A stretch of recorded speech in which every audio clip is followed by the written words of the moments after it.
Nos acompaña en esta ocasión el diputado por el Partido Revolucionario Moderno en Santiago, el ingeniero Robinson Díaz. Buenos días, ¿cómo está? Buenos días, Carlos, Lilian, Juan. Contento de estar con ustedes, con el panorama político como tenemos, no solamente en el país, sino específicamente en la Cámara de Diputados. En la Cámara de Diputados muy activas las cosas últimamente. Se dice que como factor, consecuencia, vamos a decir, de todo lo que ha pasado en el panorama político, el PLD pierde el control de la Cámara de Diputados.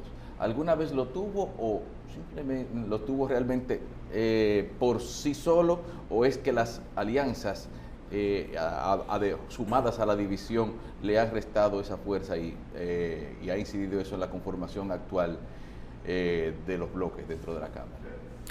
Yo creo que, según estuve investigando, más de 13 años tenía el PLD con la Cámara o con el Congreso controlado de tal manera que los legisladores no tenían razón de ser, que los diputados, en este caso que es a la que yo pertenezco, se convertían en sellos gomígrafos para aprobar iniciativas que salían desde el Poder Ejecutivo.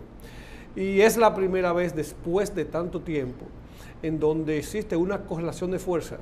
Unos, como decíamos, los malos, y otros los que están los buenos. Y decían cuáles son los buenos y cuáles son los malos. Eso va a depender desde el punto de vista que se vea. Pero ayer, por ejemplo, nosotros pudimos, y digo ayer porque ya tenemos varias semanas haciendo unificación con un bloque opositor liderado por el Partido Revolucionario Moderno, que es la bancada más grande que tiene la Cámara, además, aparte de los del gobierno, que somos los 51 diputados del PRM, y logramos entonces compactar una fuerza opositora para evitar que se siguiera prostituyendo la Cámara de Diputados. ¿Y cómo está compuesto y decimos prostituyendo porque lamentablemente hay una frase que usaba mucho el vocero de la bancada del PLD, que era que a la oposición se le escucha, se le aplaude y luego se le aplasta. Ya se le acabó ese relajo. Porque ahora nosotros tenemos un frente opositor que lo lidera el PRM, como decía, donde tenemos 51 diputados, más la segunda bancada de oposición sería la bancada de la Fuerza del Pueblo, o del PTD, Somos Pueblo, que son los que eran del PLD, que abandonaron el partido y se constituyeron con un bloque de 27 diputados. Ya ahí tenemos 78.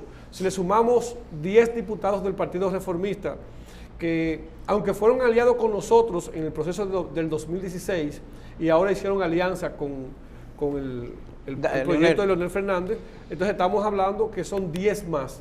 Le sumamos el Frente Amplio, Alianza País y el PQDC, hemos constituido un bloque de oposición de 91 diputados. 91 diputados en contra de cualquier iniciativa que atente a la estabilidad económica, que se pretenda violar los derechos de los dominicanos, entonces estaremos de frente. Y se ha visto, en varias ocasiones se ha intentado someter préstamos, incrementando más la cartera de endeudamiento que tenemos, y vieron los resultados ayer. Ayer, por ejemplo, uno de los diputados de la Fuerza del Pueblo, para identificarlo así, que aunque no es un partido constituido, uno de ellos, en el caso de un colega llamado Quiñones, hacía una exposición en contra de un préstamo que se quería hacer. Una diputada del PLD fue enviada a boicotearlo, a provocarlo, y tengo que venir a defenderlo porque yo fui protagonista del espectáculo que armaron, y él estaba en la última fila, y ella subió a la fila de él, a su curul, a decirles improperios. Yo creo que no puede ser la manera como usted tiene que debatir un tema. Ella tenía un micrófono, tiene una curul para responderle desde su micrófono, desde su curul. Más sin embargo fue enviada porque lamentablemente en las últimas sesiones el presidente de la Cámara o el presidente del país, que es quien dirige la política del Congreso, no ha podido imponer su voluntad, no ha podido seguir sellando las decisiones en el Congreso. Y yo creo que es importante, y yo creo que es bueno cuando el país tiene un Congreso plural, cuando hay una Cámara de Diputados, que hay diferentes posiciones, diferentes fuerzas, y que sea el consenso de lo que conviene a la mayoría, lo que nosotros tengamos que revisar y que tengamos que ver, y que tengamos que unificar el criterio en torno a lo que le conviene al país, no lo que le conviene a un grupo específico, como era lo que sucedía antes con el PLD. Mire, hablando del consenso y plural, las negociaciones que ustedes han llevado con algunos grupos y partidos individuales, ¿cómo sale el PRM? ¿Cuántos candidatos a senadores con alianza y cuántos individuales sale y diputados? Nosotros no hemos hecho negociaciones. Nosotros hemos llegado a acuerdos. Acuerdo. Y no, porque negociaciones se puede entender como que estamos negociando el gobierno. Y yo digo que hemos hecho acuerdos, hemos hecho alianzas. Correcto. Y acuerdos y alianzas, en el caso de lo que yo entiendo, acuerdos tenemos con 4 partidos, que son partidos que van con la misma orientación de la política de Estado, del plan de gobierno de Luis Abinader y el PRM, que es el partido, el PHD, Dominicano por el Cambio, los partidos con los cuales habíamos hecho acuerdo en el 2016. Son 4 apenas. Hemos hecho alianzas. ¿Cómo se llama? Frente Amplio. Frente Amplio, el PHD y Dominicanos por el Cambio. Hemos hecho alianzas. Una alianza se hizo con un movimiento político, Somos Pueblo, que persigue llevar candidaturas representativas en diferentes demarcaciones municipales y congresuales. Y digo alianzas porque, por ejemplo, en mi caso particular en Santiago, yo aspiro a ser diputado. Yo no tengo acuerdo con el Frente, yo no tengo acuerdo con la Fuerza del Pueblo, no tengo acuerdo con el PTD. Nosotros tenemos un candidato a senador y nosotros vamos a empujar a nuestro candidato que es de Dominicano por el Cambio. Eso sí lo puedo entender. En el caso de la alcaldía, no tenemos acuerdo con Fuerza del Pueblo ni con PTD.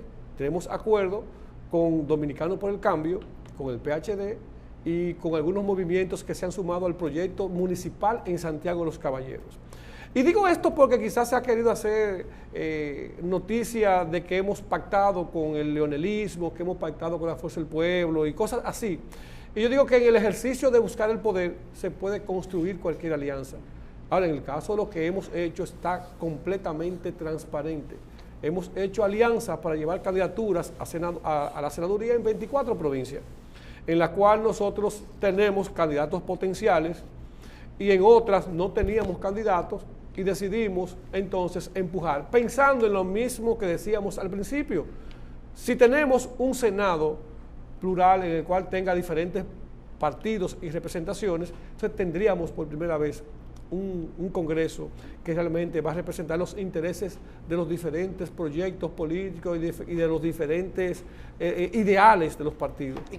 Y ojalá que sea así, ojalá que tuviésemos nosotros un Senado que tenga senadores de las diferentes fuerzas políticas. Digo, ¿cuántos senadores propios va a tener en esa alianza el PRM? 14. Diputado, ¿qué dicen los números de Santiago? Ayer, al final de lo que fue la reunión del comité político del PLD, anunció su presidente que van a celebrar el día 5 de diciembre una gran caravana en Santiago. Realmente, ¿cómo están los números para el PRM en Santiago? Yo te debo decir que dentro de las mediciones como partido, donde mejor sale el PRM a nivel nacional es precisamente en Santiago, la correlación de fuerza de partido a partido. Si hablamos del candidato presidencial, Luis Abinader sale por encima de cualquier candidato en todas las provincias y en Santiago específicamente y el Cibao. Santiago es el epicentro de lo que sucede en las 14 provincias del Cibao. En los temas locales, con la entrada del candidato a senador, Eduardo Estrella, nosotros podemos decir que tenemos garantizada una senaduría más de las que entendemos que vamos a ganar. ¿Realmente los santiagueros le guardaron ese amor al señor Eduardo Estrella? Es que cuando tú comparas la senaduría actual y el posible senador, es mucha diferencia. Y yo soy muy amigo del senador actual y no quiero llegar al tema de tratarlo, pero realmente Santiago ha sido olvidado porque no tenemos un senador que nos represente. Y te lo digo porque en muchas participaciones que hemos hecho mesas de trabajo y pensando en las inversiones. El senador es quien está responsabilizado a pelear con su presidente la inversión en la provincia. Él es quien debe preocuparse por las inversiones y lamentablemente en Santiago no se invierte lo que nosotros le aportamos. ¿Cuál es el PDI de Santiago al presupuesto? De un 14 a un 17% tenemos. ¿Cuánto le dan? Para este año es un 3%. Señor Robinson. O sea, es mínimo lo que se está aportando y lo que se está devolviendo. Por ejemplo, en Santiago no se ha construido una obra de envergadura. Una no se ha construido. Tenemos una que es el Hospital Cabral Ibáez, que le vamos a celebrar el cumpleaños número 8. Aún no ha sido entregada esa remodelación. No han podido terminarlo. El Hospital Arturo Grullón, el infantil de niños, igual. O sea, entonces tú dices, la circunvalación, eso no era una obra, es una obra viejísima, que eso no era... o sea, obras de inversiones, como el caso de salud, que para mí es lo más importante, lamentablemente el gobierno del PLD le ha fallado a la provincia de Santiago y es un compromiso del senador pelear por eso y por otras cosas más. Basado en esa falta de obras, ustedes tienen un compromiso en el Congreso Nacional. Usted acaba de decir que a partir de ahora son fuerza para aprobar lo que entienden prioritario o no, pero el presupuesto del Estado del 2020 tendrán que sentarse y negociar y aprobarlo. Yo me alegro de la correlación de fuerza que tenemos, porque eso va a lograr que podamos tener un presupuesto más equilibrado. Y lo que está sucediendo allá en la Cámara de Diputados es una buena señal, y el país puede sacarle muy buen provecho a esto, siempre y cuando los legisladores actuemos de manera responsable, honesta y transparente. Porque también, como digo una cosa, puedo decir la otra. En esa misma tesitura de la correlación de fuerzas se puede dar el caso de que se comience a usar el tema del chantaje y la extorsión a legisladores para lograr cosas, para lograr aprobar temas que le interesen a ciertos sectores. Y nosotros como bancada, yo creo que yo siempre consulto con el presidente del partido, con José Ignacio Paliza, y siempre lo mantengo al tanto de lo que se está moviendo. Y siempre el presidente y el secretario general, la secretaria general, se reúnen con nosotros para trazar líneas estratégicas y programáticas de la agenda que estamos tratando. Con el tema del presupuesto se está conociendo en este momento en la comisión especial, y luego nosotros tendríamos como legisladores que ya hemos tenido cursos, talleres con José Rijo Prevot, que es nuestro asesor en materia de economía del bloque de diputados, y ya tenemos algunas líneas definidas desde el partido, desde la dirección ejecutiva, que es nuestro máximo organismo. Pero yo creo que es un buen momento y sí tendremos que aprobarlo. Hay que permitir que se apruebe un presupuesto, otro presupuesto deficitario más. Ahora se va a someter el presupuesto complementario, 423 millones de dólares más, para seguir endeudando el país, porque ese es otro. El endeudamiento del país es lo que nosotros vamos a enfrentar, y temas importantes de la nación, como es el presupuesto, yo creo que no tendríamos inconveniente de nosotros aprobarlo. Señor diputado, muchos políticos plantean la posibilidad de que se unifiquen las elecciones por aquello de que elecciones en febrero, marzo, mayo. ¿Cuál es su opinión? Y sobre eso he escuchado que existiría la posibilidad de en enero volver a mencionar, a someter lo que sería una reforma para esa unificación. ¿Usted cree que habría alguna ventanita para eso? Yo decía al principio que el país no se merecía tener 3 o 4 procesos. El costo que implica eso para el Estado Dominicano, para el pueblo, porque al final la gente dice, no, porque hay una parte el caso de las primarias, tenemos el primero que es las primarias, hablar de más de 5.000 millones de pesos que se gastaron del Estado Dominicano. Tú hablas de una segunda elección en febrero, igual, 5 a 6.000 millones de pesos, y otra seguro en mayo. y una posible segunda vuelta que te daría un cuarto proceso, tú estás hablando de más de 24 mil millones de pesos se gastarían. ¿Y dónde está ese dinero? 24 mil millones de pesos en 4 procesos electorales, si se diera la segunda vuelta, en un caso hipotético. Pero tú me decías alguien, no, porque las primarias los partidos van a poner una parte y la Junta pone otra, pero el dinero de los partidos se lo da la Junta, el dinero de los partidos se lo da el pueblo, es de los impuestos que pagan los ciudadanos. Entonces al final es lo mismo. Y yo sí era partidario de que se hiciera una unificación de las elecciones.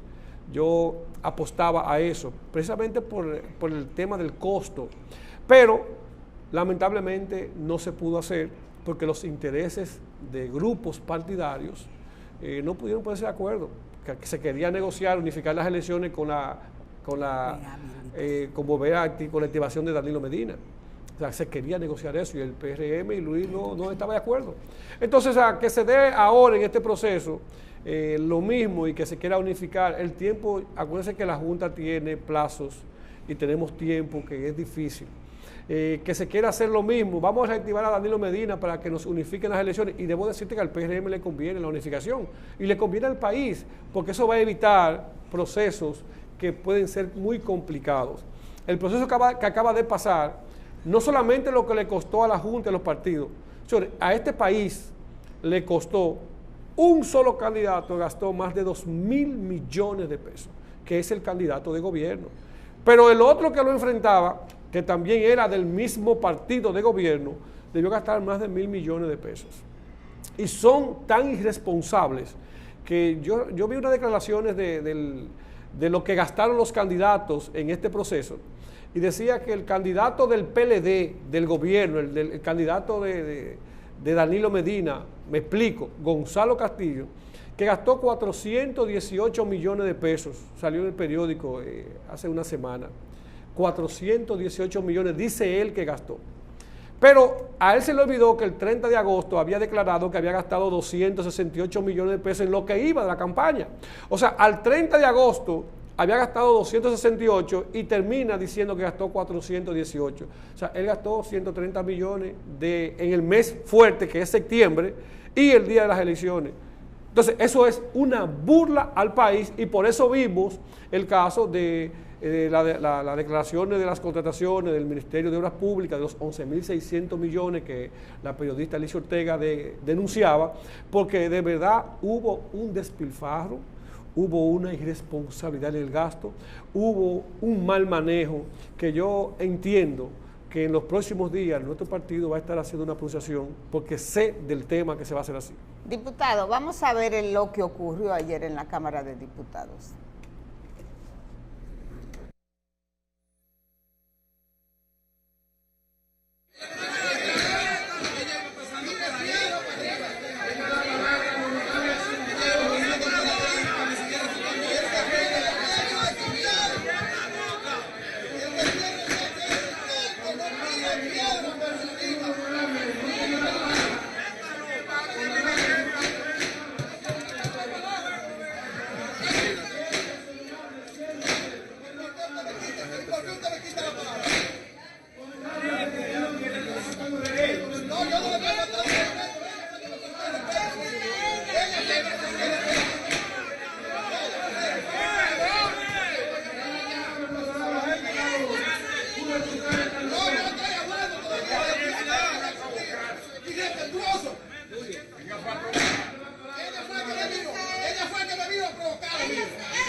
Ahí se ve muy bien cómo el diputado Robinson, Levis Suriel y doña Fátima. Ajá. No, es que yo entiendo que esa no es la forma de cómo debatir un tema. O sea, se supone que nosotros somos el primer poder del Estado. Y digo se supone porque constitucionalmente es así, pero no es la forma de debatir un tema. O sea, yo decía al principio del programa que fue un acto de irresponsabilidad de la diputada ir a provocar a Quiñones cuando estaba en una exposición de su tema. Y el presidente debió permitir que se expresara, porque precisamente por eso él es un representante del pueblo. O sea, él es constitucionalmente elegido para eso, para hablar en esa curula en nombre del pueblo, y él puede expresar lo que él entienda, que es lo que conviene en ese momento. ¿Qué debieron hacer ellos? Rebatirlo con el micrófono. Mire, se ha criticado mucho el incentivo que le dan a los legisladores, a los barrilitos. ¿Usted cree que el próximo periodo debería eliminarse esto? Si se habla de barrilito, se habla quizás del Senado. No, pero de la parte en el sentido general del Congreso. Yo creo que nosotros a veces, y voy a ser lo más honesto posible, a veces nosotros emitimos juicios que yo entiendo que debe analizarse con más profundidad lo que se dice. Lamentablemente, lo que tenemos en el Congreso, que es un Congreso muy caro, por ejemplo, la Cámara, el Congreso cuesta más de 6.700 millones de pesos al Estado Dominicano. Pero lamentablemente, cuando tú ves un proceso como el que pasó en una primaria como la que tuvimos el día 6, y una persona que quiere ser diputado tiene que buscar 10 millones de pesos para participar en un proceso interno y prepararse para buscar 10 o 20 millones de pesos más para participar en otro proceso, es un tema de una irresponsabilidad colectiva. Y digo colectiva porque a veces los mismos partidos eligen candidatos que no lo miden por su capacidad, lo buscan por cuánto dinero pueden aportar a una campaña y permitiendo que pueda ser permeado sectores turbios y oscuros, como ustedes conocen que existe en el Congreso Nacional. Entonces, comienza desde la selección de los precandidatos y los aspirantes. Una gente que tenga la facilidad para gastar 20 o 30 millones de pesos en una campaña no va a permitir nunca que una figura social que quiera hacer un trabajo social pueda competir con esa persona, porque entonces no hay forma. Y digo esto porque ahí comienza la elección de esos diputados, y por eso es que ustedes ven que el que invierte mucho dinero para ser diputado o para ser senador, se supone que de alguna manera debe sacarlo y debe recompensarlo. Entonces, es un tema de que la gente tiene que aprender a votar, de elegir, pero lamentablemente aquí hay un voto que se llama el voto basura, que anda de un 30 a un 35%.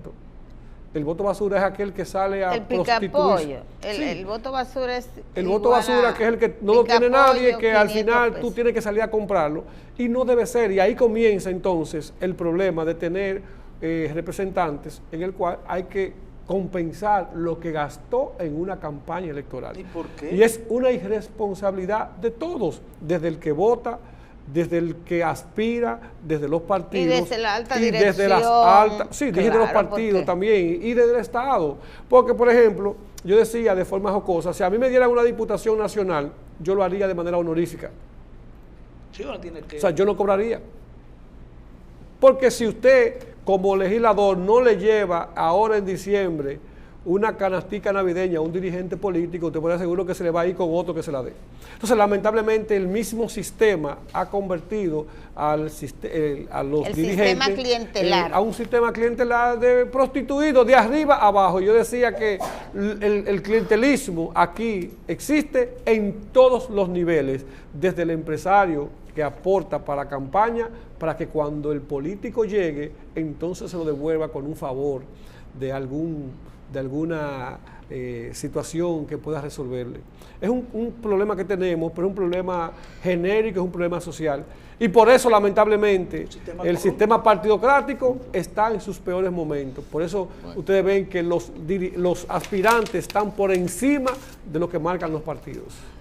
Cruda verdad. Robinson Díaz, diputado de Santiago por el Partido Revolucionario Moderno. Muchas gracias por Gracias a ti y gracias a ustedes. Bien, vamos a una pausa.